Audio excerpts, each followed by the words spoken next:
बिस्मिल्लाहिर्रहमानिर्रहीम। अस्सलामुअलैकुम नाज़रीन कराम, नई वीडियो में आपको खुश आमदीद कहते हैं।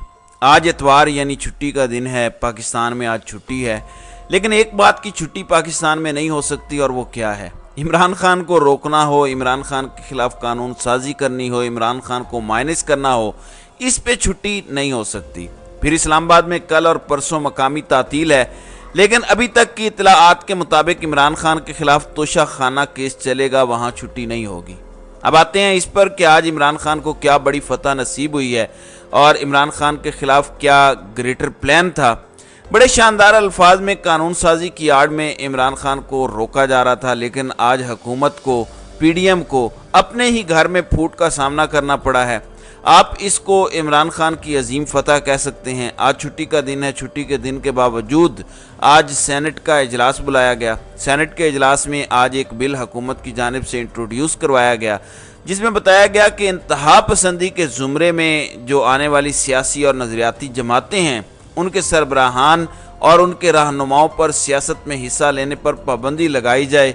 उनकी माली इमदाद और मीडिया तक रसाई रखने के अलावा बैरून मुल्क सफ़र पर भी पाबंदी आयद करने के बिल को आज सेनेट में पेश किया गया, जिसका मकसद बहुत वाज़ेह था।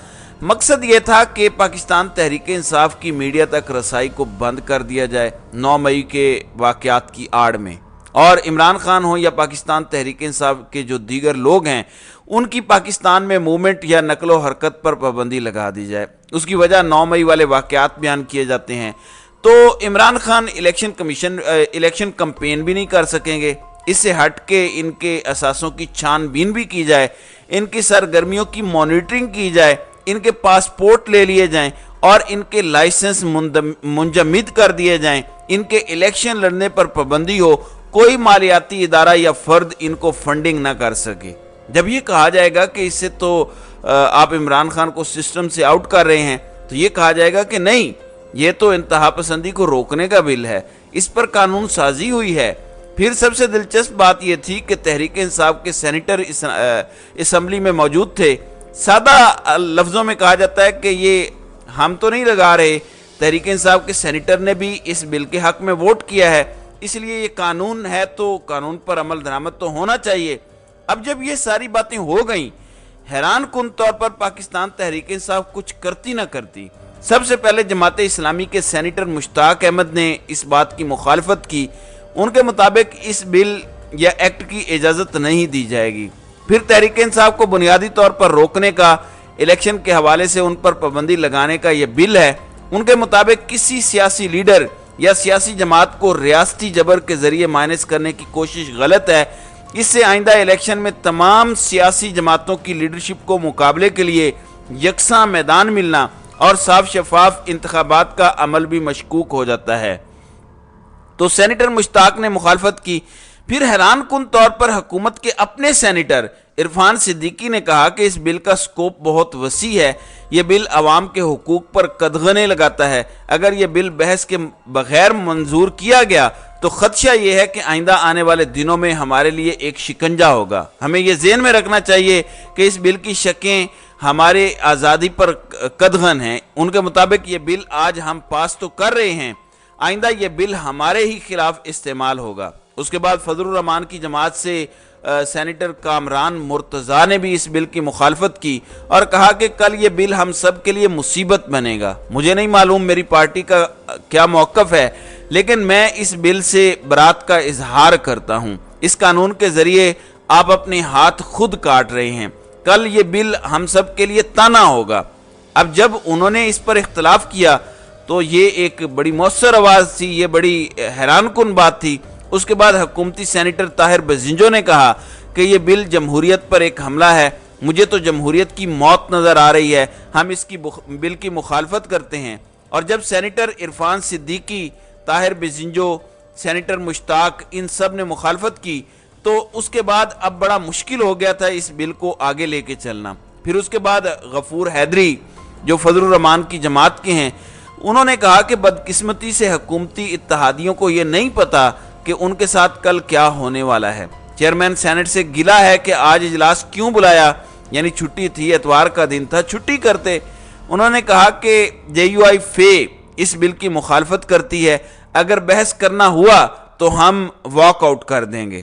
پھر بڑی دلچسپ بات کیا ہوئی، آج حکومت کے سینیٹرز جن کے نام میں نے آپ کو بتا دیے ہیں، Jamaat Islami, even national party, جمعیت علماء اسلام، ایون نون لیگ کے جو لوگ ہیں، انہوں نے اس بل کی مخالفت کی۔ لیکن حیران کن طور پر یہ بل جو رانا ثناء اللہ کی جانب سے پیش کیا گیا، اس پر پیپلز پارٹی نے کسی بھی قسم کی کوئی مخالفت نہیں کی۔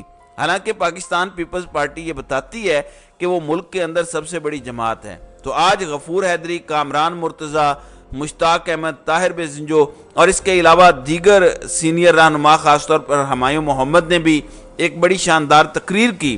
انہوں نے کہا کہ اس بل کی ایک ایک لائن میں لکھا ہوا ہے کہ یہ عمران خان اور پاکستان تحریک انصاف کو الیکشن لڑنے سے روکنے کا ایک پلان ہے، اس کے علاوہ اس میں کچھ نہیں ہے۔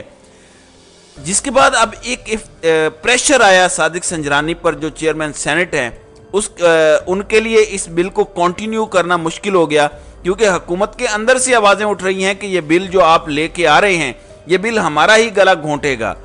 پاکستان کی تاریخ یہ بتاتی ہے کہ جو بل بناتے ہیں وہ سب سے پہلے انہی کے خلاف استعمال ہوتا ہے۔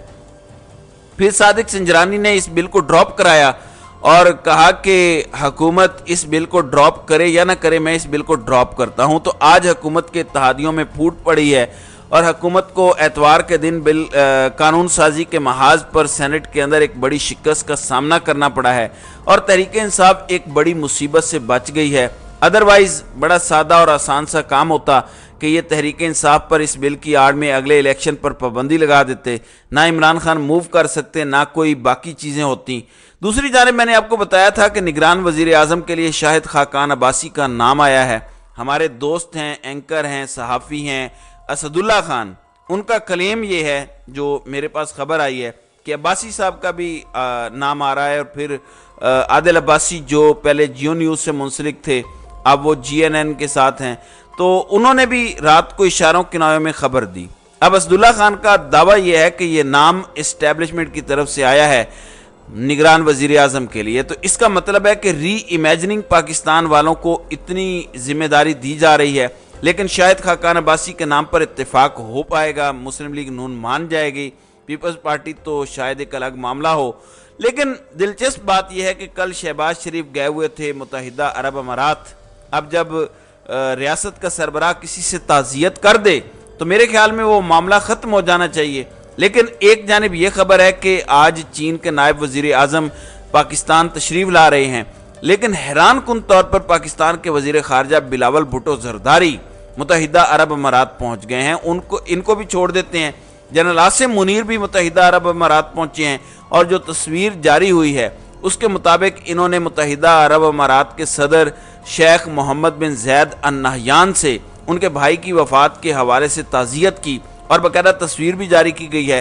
لیکن اب سب کا وہاں پہ جانا اچانک سے بہت زیادہ معنی خیز ہے۔ پیپلز پارٹی اور اسٹیبلشمنٹ کے تعلقات اپنی جگہ، نون لیگ بہت محتاط ہے۔ جیسے آپ نے دیکھا ہوگا کہ مریم نواز کا ٹویٹر خاموش ہے۔ ایک تو یہ پارٹ ٹائم سیاست کرتے ہیں موسم کو دیکھ کر کہ دھوپ نکلی ہوئی ہے تو سیاست کرنی ہے، بادل تو نہیں ہے۔ تو ان کے متعلق پتہ یہ چلا ہے کہ مریم نواز کا خیال یہ ہے کہ بڑی مشکل سے نون لیگ اور مقتدر حلقوں کے درمیان تعلقات ٹھیک ہوئے ہیں، تو اس موقع پر کوئی گفتگو یا کوئی ایسی چیز نہیں ہونی چاہیے جس سے نون لیگ اور اسٹیبلشمنٹ کے تعلقات میں کوئی دراڑ آ جائے، اس لیے وہ آج کل خاموش ہیں۔ معلوم نہیں اب یہ خاموشی مزید کتنا عرصہ چلتی ہے۔ تو ناظرین اکرام، آپ کی اس ویڈیو کے حوالے سے کیا رائے ہے؟ آپ اپنی رائے کا اظہار کامنٹ سیکشن میں ضرور کیجیے گا۔